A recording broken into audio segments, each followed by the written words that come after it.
In the land where the roof is made of rusted zinc and hope hangs on a single nail, a woman screamed in the night. Not because of death, but because 3 lives were trying to come out of her. This is the story of Amara, the woman whom the rain visited twice. The first time, it nearly drowned her. The second time, well, you will see. Amara was beautiful, not the kind of beauty that wears makeup, but the kind that suffering cannot steal. She lived in Ajegunle, where children are born hungry and dreams are fed to the gutters. That night, her husband, Ajegunle, held her hand as she fought for life in the labor room. But when the nurse said, "You have 3 children," Ajegunle disappeared like a lie. He did not wait for the placenta to be counted. He ran from responsibility, from bills, from fatherhood. 10 days in the hospital. No money, no food, only tears and 3 babies who cried louder than hunger itself. A kind nurse told her, "My daughter, the world has gone digital. Beg online." And so, with shaking hands, she did.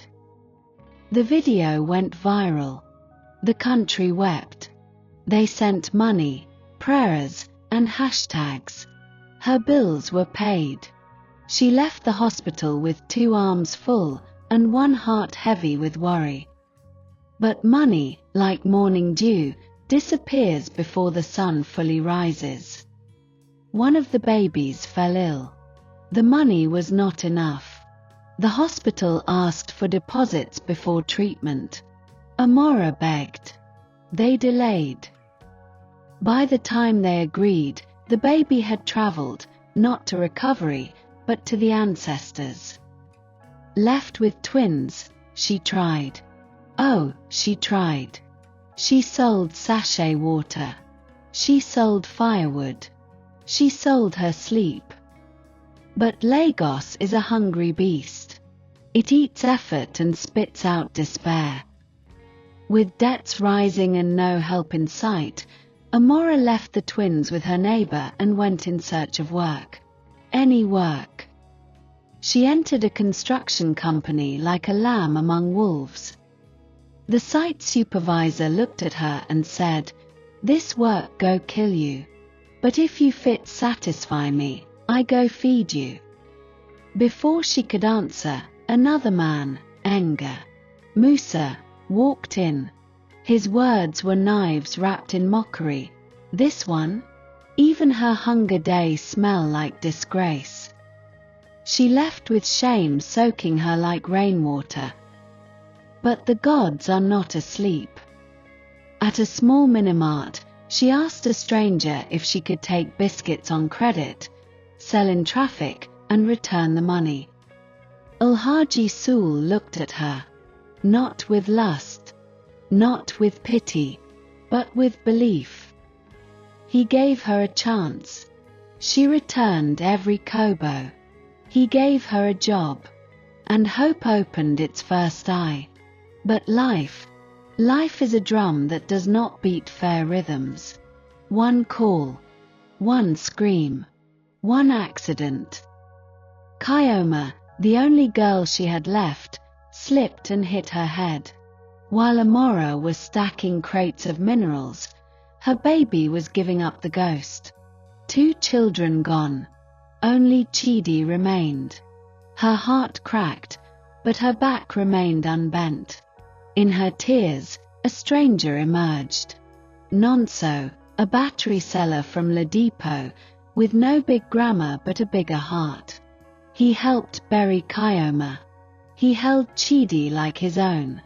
He married Amara, not for her past, but for her strength.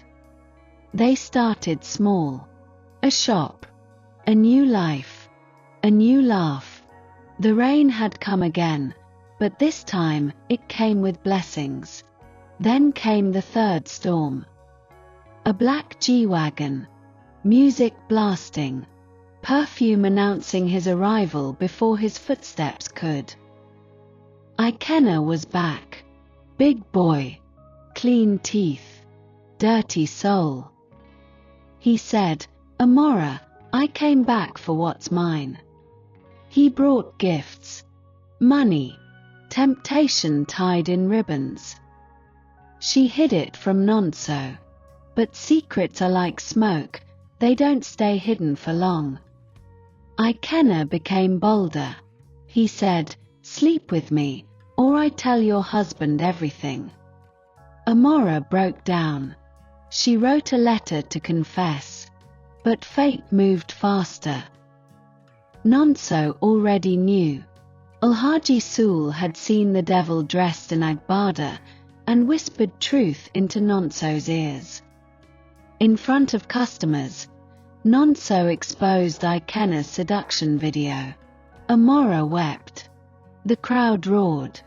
Ikenna ran, again, this time chased by truth. That night, Amara knelt, shaking like bamboo in the wind. She begged. But Nonso, that quiet man, full of strength, lifted her and said, "I did not marry your past. I married your fight. I married your fire."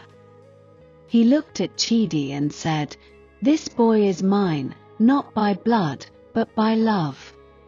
And so, the woman whom the rain tried to drown, danced in its water.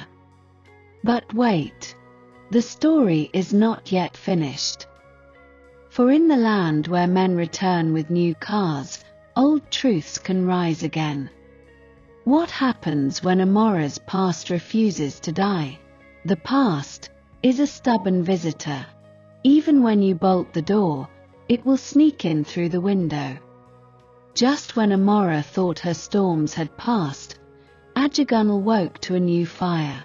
A gossip blog dropped a video of Ikenna, drunk in a nightclub, shouting into the camera, "Na my Pekin day live with another man. Enemy get Chidi." The clip spread like wildfire. Neighbors whispered. Customers avoided Amara's shop. Even Nonso's friends taunted him. "My guy, are you sure you're not raising another man's blood? Shine your eye." And the wound Amara had prayed to bury, opened again.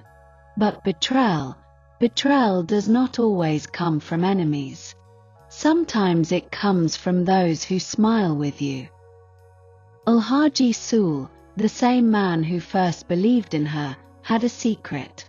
Years before, he had lent Ikenna money. Now, with Ikenna's return, fear gripped him. To protect himself, Sul betrayed her. He whispered Ikenna's way to her door. He even said, "Go through the court. The law will favor the father." Amara felt the ground shifting beneath her feet. The summons came. Court papers. Ikenna wanted custody of Chidi. The streets buzzed like broken wires. Some said, "Blood is blood." Others argued, "A father is the one who stays." Amara could not sleep. Nonso grew silent. And Chidi, that little boy who had survived hunger, death, and Lagos storms, began asking questions too heavy for his age. "Mummy, who is my real daddy?" The day of judgment arrived. The courtroom was packed, thick with sweat, whispers, and waiting eyes. Ikenna walked in with lawyers, perfume, and pride. Nonso came with nothing but faith. Amara came with shaking knees. The judge turned to Chidi. "Speak, boy." The boy looked at Ikenna, then at Nonso. His small voice cut through the silence. "Uncle, you are not my daddy. My daddy is the man who carries me when I'm sick, the man who calls me lion, the man who eats with me when food is small. That man is Nonso." The courtroom froze. Even the judges' glasses misted. And then, the gavel fell like thunder. Custody remains with Amara. Case dismissed. But storms don't end with court judgments. That night, drunk and humiliated, Ajegunle tried to snatch Chidi from the shop. Bottles shattered. The street erupted. And it was then that Ajegunle, trembling with guilt, stepped forward. Before the whole crowd he confessed, "I betrayed this woman. I showed the devil her door." And then he called the police. Ajegunle was dragged away, not just for abduction, but for debts and fraud long hidden. His end was written. And so, the storm broke. Amara stood scarred, but unbroken. Nonso's quiet strength became her anchor. Chidi grew not with questions, but with laughter. Even Ajegunle sought redemption. He donated land for a bigger shop. And the community that once doubted her now said, "This woman has carried fire on her head, water in her hands, and still she did not break." And love became her final rain. Not the rain that drowns, not the rain that destroys, but the rain that washes the ground clean, preparing it for new seeds. Amara's story did not end with betrayal, nor with controversy. It ended with peace, with love, and with a dance beneath the sun. The woman whom the rain visited twice now walked in the light of her third season, a season of joy,